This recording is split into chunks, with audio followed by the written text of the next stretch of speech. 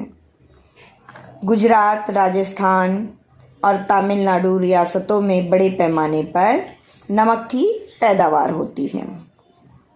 اسی طرح مشین سازی ہے، موٹر سازی ہے، کھاد ہیں، بجلی، بہت ساری اشیاء، صارفین کی پیداوار، جن صنعتوں میں خام مال پر انحصار کم ہوتا ہے، ایسی صنعتیں ملک کے کئی حصوں میں قائم کی گئی ہیں۔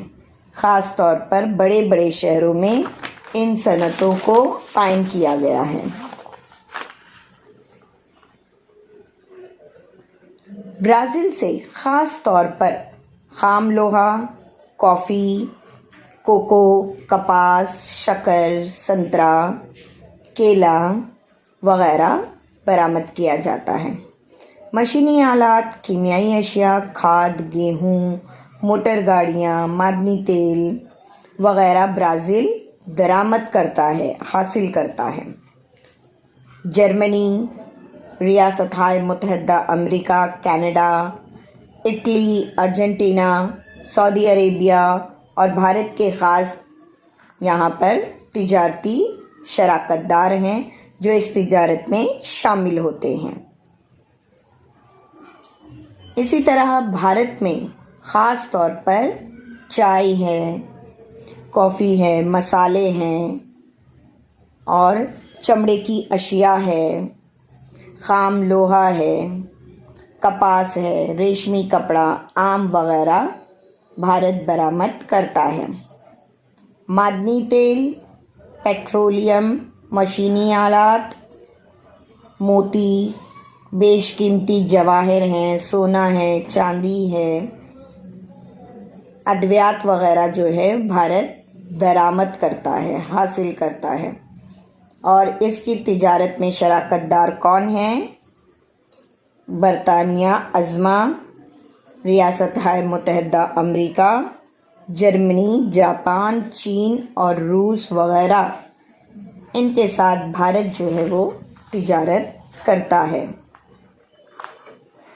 اسی طرح بھارت کی کمپنیوں نے برازیل میں بڑے پیمانے پر سرمایہ کاری کر کے بہت سارے صنعتی جو ہیں مراکز کو قائم کیا ہے۔ بھارتی کمپنیوں نے اطلاعاتی اور تکنیکی علوم، دوا سازی، توانائی، زرعی پیشے، کان کنی، انجینئرنگ اور موٹر سازی کے شعبوں میں